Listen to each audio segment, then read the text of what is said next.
Say, are you a 5th edition character who just finished another Forgotten Realms module where you started off as first level and suddenly got told that you needed to save the world from an oncoming world-spanning flail snail apocalypse that happens to be centered on the Sword Coast?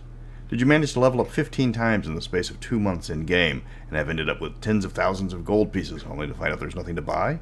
Because magic items aren't sold in stores, there's no point in having multiple suits of plate mail, and your DM is harshing your vibe by not letting you buy 50 war elephants with all its spare gold.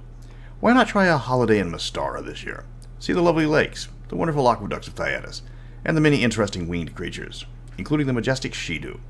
A Shidu bit my sister once. No, really, she was carving her initials into the Shidu with a sharpened end of a Bohemian ear spoon given to her by Svenji, her brother-in-law, a Norvic Potterin, the star of many Icelandic epics, the hot hands of a Norvic Potter, Amphoras of Passion, and the huge Depayans of Horst Nordfink.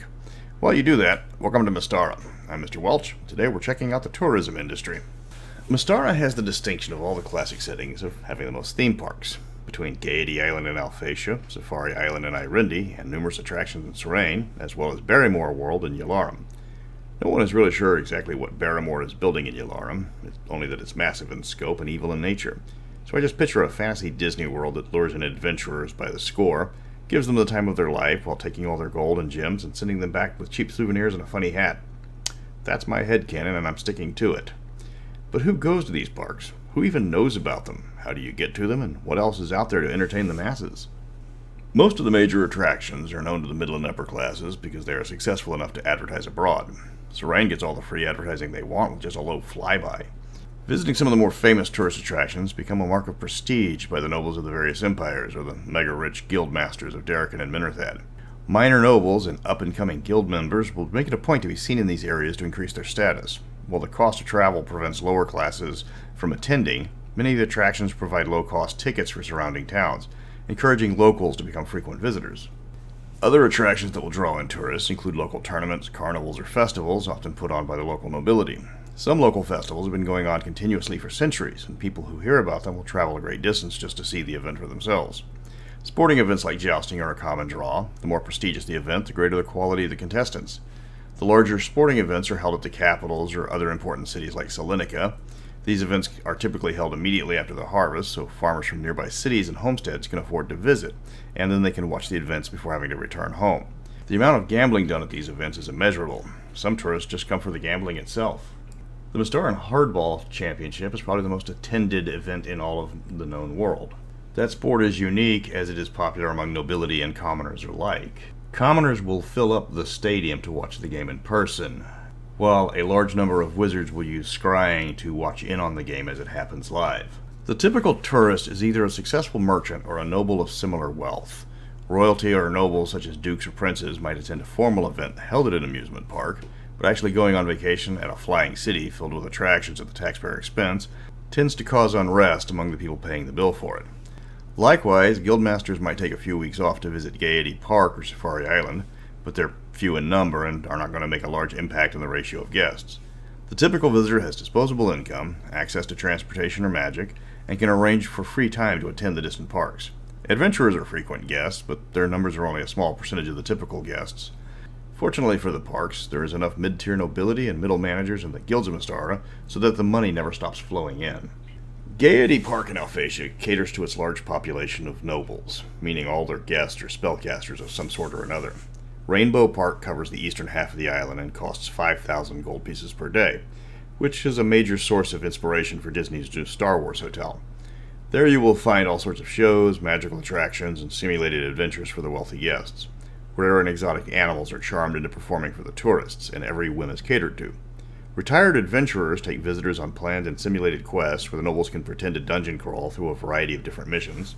The park is famous for its customized liquor and unique souvenirs, though at greatly increased prices. Because of its remoteness from the known world and its staggering price, visitors to the park are almost exclusively Alphatian. The nation of Irindi has devoted large portions of land to the tourist trade, as the nation is mostly peaceful and known for its natural beauty. Safari Island is almost completely dedicated to the tourist trade, featuring numerous game reserves, safari parks, and adventure parks. Hunting is heavily regulated, and no one is allowed to tour the island without a guide or special permission from the government. The island keeps careful track of the large selection of rare creatures found across it.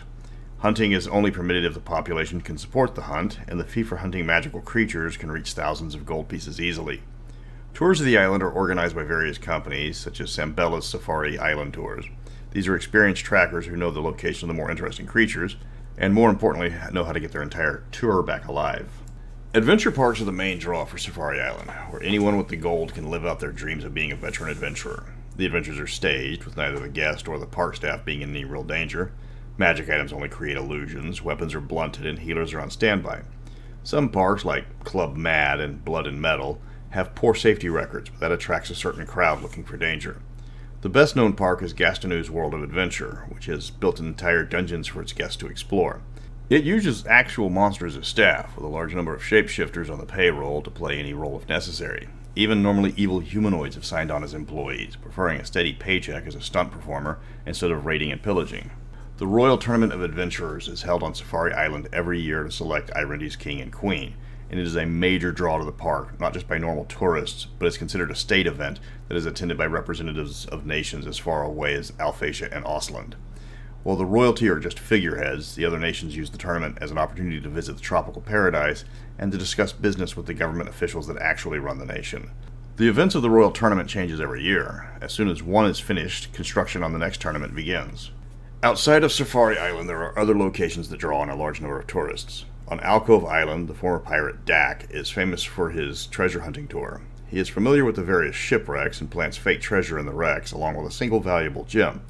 Most people know the odds of finding the gem are rare, but the hunts are so popular that he is growing wealthy on the return business. Honor Island has the strangest source of tourists, being denizens of the elemental plane of fire.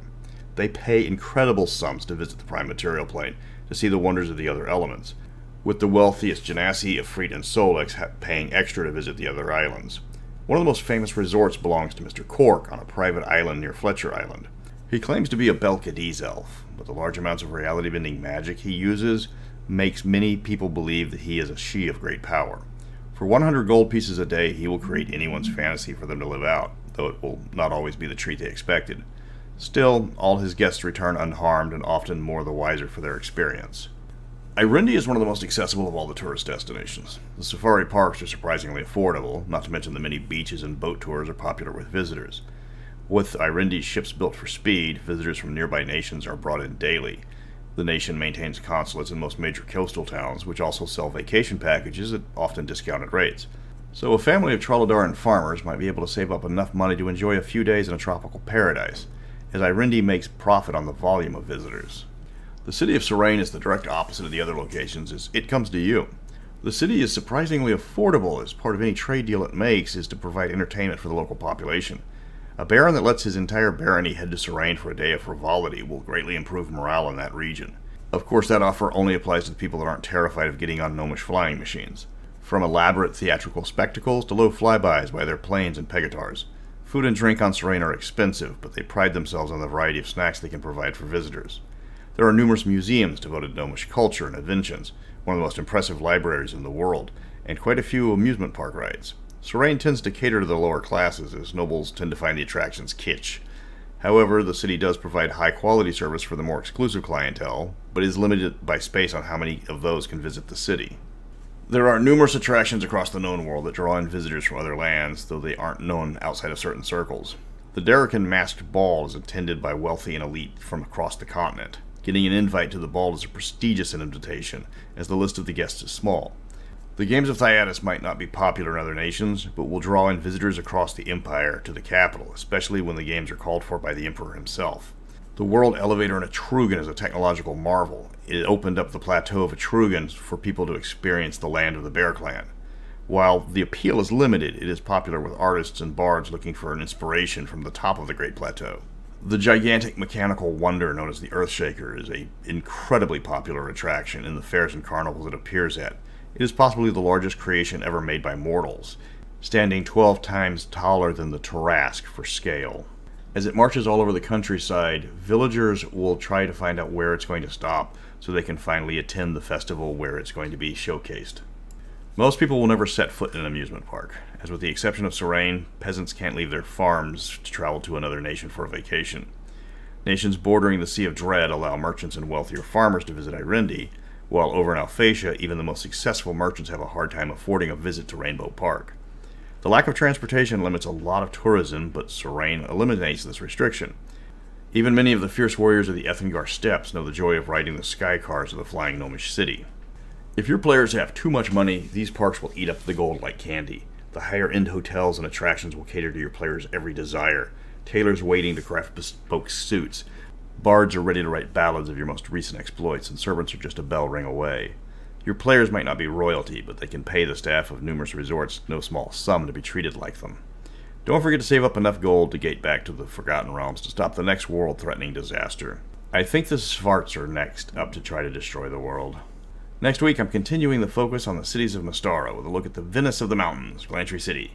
With its canals, magic shops, great school of magic, and lethal internal politics, it's one of the most memorable cities in D&D history. But until next week, smiles everyone, smiles!